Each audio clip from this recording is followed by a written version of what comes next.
आज की कहानी है बाघ की चालाकी। एक जंगल में एक बेहद चालाक बाघ अकेला रहा करता था। हालांकि जंगल में और भी बहुत सारे जानवर रहते थे, परंतु वह बाघ अपने परिवार से बचपन में ही बिछड़ चुका था।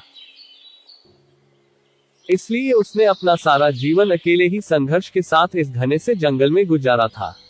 वह जंगल के प्रत्येक कोने कोने से वाकिफ था, अतः उसे इस जंगल में किसी भी चीज का भय नहीं रहा था। वह सारे जंगल में अकेले घूमता और जब जरूरत पड़ती अगर आपको वीडियो पसंद आए तो लाइक करें, शेयर करें और सब्सक्राइब करें। अपने खाने की व्यवस्था कर ही लेता। कहते हैं ना कि पारिवारिक व्यक्ति की घर की जिम्मेदारी ही उसी की जिंदगी से उस गुमराह कर देती है, क्योंकि वह हर वक्त अपने परिवार के सदस्यों के बारे में ही सोचता है। अगर वह कुछ खाना अकेले भी खाता है तो उससे वह खाना ये सोचकर हजम नहीं हो पाता कि उसके घर वाले भूखे रह जाएंगे और उसका पेट भर जाएगा। लेकिन बाघ का परिवार था ही नहीं और वह अपना जीवन खुद के बनाए नियमों एवं शर्तों के बल पर जीता। इसलिए वह हर दिन खुशी के साथ मौज मस्ती करके बिता लेता। वह बड़े से बड़े जानवर के साथ चालाकी से खिलवाड़ कर देता। जब भी उसे अपना पेट खाली महसूस होता, वो चालाकी से जंगल में घास करने वाली जानवरों को घात लगाकर मारता और अपनी भूख शांत करता। कई बार तो किसी जानवर को उसके साथियों के सामने ही मार डालता और शिकार को दूर ले जाकर वहां अपना पेट भरता। परंतु एक दिन बाघ कुछ खराब चीजें खाने के कारण अपने स्वास्थ्य को बिगाड़ देता है और कमजोर पड़ जाता है।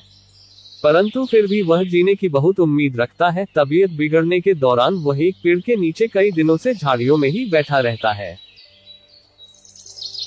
एक दिन वहां से कुछ सुअर और उसके बच्चे भोजन की तलाश में घूमने निकलते हैं, तो सुअर की नजर एक बाघ पर पड़ती है और वह अपनी माँ को बताता है कि माँ, पेड़ के नीचे झाड़ियों में एक बाघ बैठा हुआ है, जिसका हम शिकार करके अपने रात्रि का भोजन आराम से कर सकते हैं।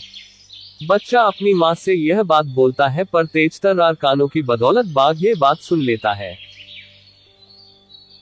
और एक मृत बाघ की भांति नखरे करते हुए कुछ क्षणों के लिए अपनी सांस रोककर सो जाता है। अब जैसे ही सुअर उसके मुंह के सामने जाकर उसकी नाक सूंघता है, तो वह उसे मरा हुआ समझता है और उसे अपने स्वास्थ्य के लिए हानिकारक समझकर वहां से चला जाता है।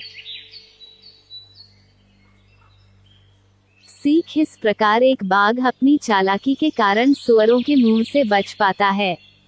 हमें भी हमेशा मुश्किल वक्त पर अपनी बुद्धि का सही प्रयोग कर ऐसे निर्णय लेने चाहिए जिससे हम खुद की सुरक्षा कर सके। अगर आपको वीडियो पसंद आए तो लाइक करें, शेयर करें और सब्सक्राइब करें। अगर आपको वीडियो पसंद आए तो लाइक करें, शेयर करें और सब्सक्राइब करें।